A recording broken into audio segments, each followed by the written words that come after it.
ধরনের খুন হয় না, বর্বরচিত খুন।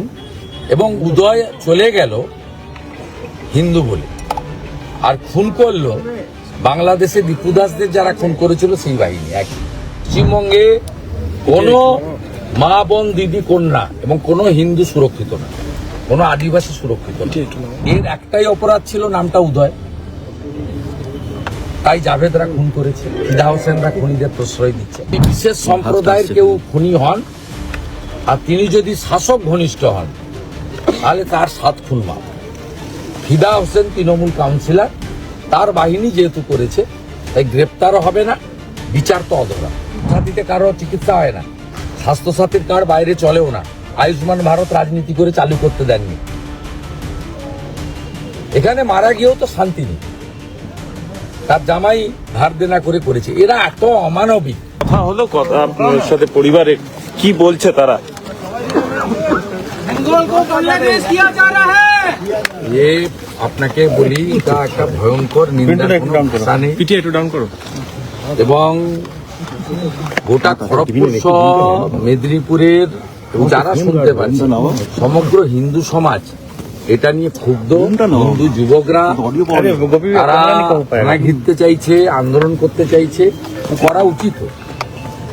সম্পূর্ণভাবে সিসিটিভিতে দেখা যাচ্ছে এখানকার তৃণমূল কাউন্সিলর ফিদা হোসেন, তার বাহিনী এই নৃশংস কি করছো, পুলিশ কাকে অ্যারেস্ট করেছে কেউ জানে না। জাভেদ সহ মূল অ্যাকিউজডরা কেউ গ্রেপ্তার হয়নি। এফআইআর কাকে দিয়ে লিখিয়েছে পরিবার এখনো জানে না। বিশেষ করে পরিবারের পিতা মাতা, তারা নিজেরা অসুস্থ, তাদের একমাত্র দেখা শোনা ভরণ পোষণ সবটাই উদয় করত। এবং ওনাদের বাড়ির আরেকজন যে আছেন সন্তান, অর্থাৎ জামাই এবং তার মেয়ে, তারা পাঞ্জাবে আর্মিতে কাজ করেন, ওখানে থাকেন। স্বাভাবিকভাবে পুলিশের ভূমিকাতেও প্রশ্ন উঠছে। সিসিটিভি ফুটেজে প্রত্যেকের মোবাইল ফোনে ঘুরছে যে কারা এই ধরনের নৃশংস খুন করেছে, অ্যাসবেস্টার দিয়ে, পাঁজর ভেঙে। এই ধরনের খুন হয় না, বর্বরচিত খুন। এবং উদয় চলে গেল হিন্দু বলে, আর খুন করলো বাংলাদেশে দীপুদাসদের যারা খুন করেছিল সেই বাহিনী। এক সেম মডেল। এবং শাসক দলের লোক হলে আর বিশেষ সম্প্রদায়ের হলে এখানে গ্রেপ্তার হবে না, ব্যবস্থা হবে না। এটা পশ্চিমবঙ্গের বর্তমান সিচুয়েশন। এবং এ পলিটিক্যাল লোক নয়, সিভিক ভলেন্টিয়ার্স। এর একটাই অপরাধ ছিল, নামটা উদয়, তাই জাভেদরা খুন করেছে, ফিদা হোসেনরা খুনিদের প্রশ্রয় দিচ্ছে। আমরা পরিবারের পাশে দাঁড়ানোর জন্য এসেছি। সমস্ত হিন্দু সংগঠন থেকে দাঁড়িয়েছে, সমস্ত রাষ্ট্রবাদী সংগঠন এসেছে।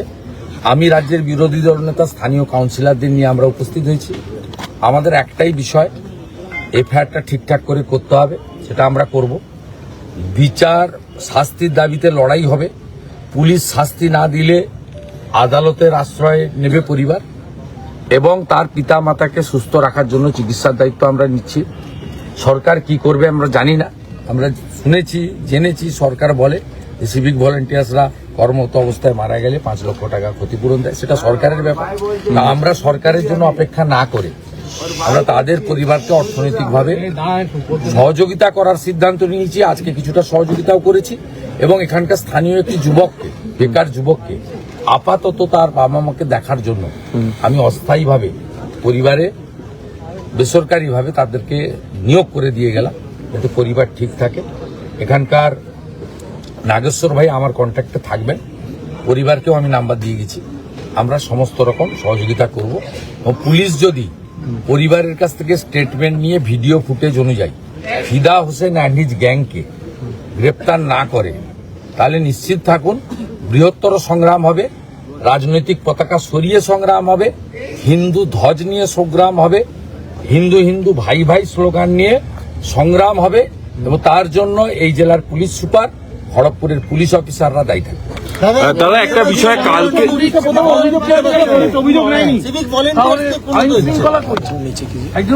আইন শৃঙ্খলা নেই, আইন শৃঙ্খলা নেই।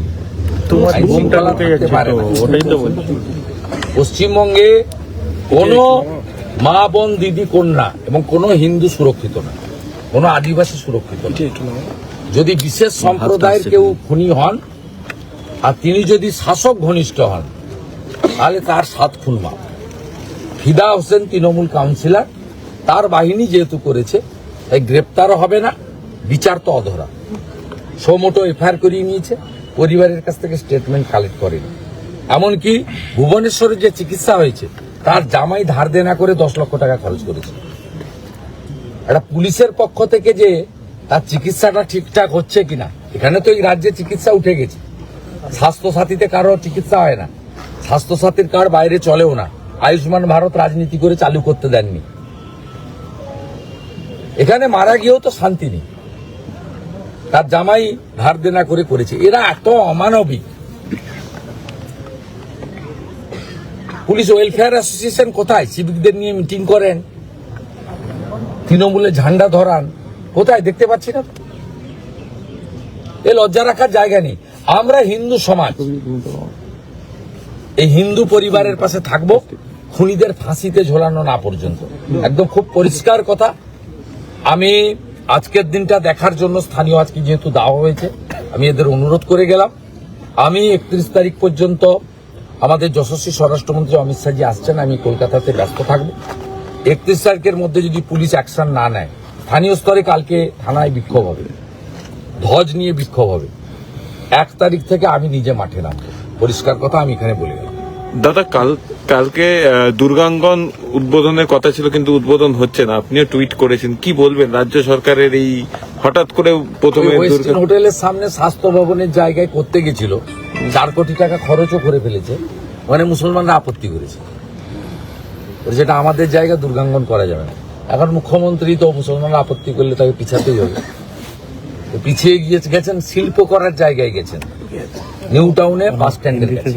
তার কোনো টেন্ডার হয়নি, তার কোনো ওয়ার্ক অর্ডার ইস্যু নেই, কিন্তু কালকে তিনি পুরুলিয়া না বাঁকুড়া যাওয়ার সময় লাঠি ফাটিয়ে দিয়ে চলে যাবেন। আর কেউ তো ফাটাবেন না, ফাটাতে জানেন না, দীঘাতে ফাটাতে পারেননি, ওখানে যাও একটা কিছু করে যাবেন। আরো ভালো ভালো খবর দেখতে সাবস্ক্রাইব করুন বাংলা হান্টের ইউটিউব চ্যানেল। বাংলা হান্টের আরো খবর দেখতে নজর রাখুন। বাংলা খবর মানেই বাংলা হান্ট।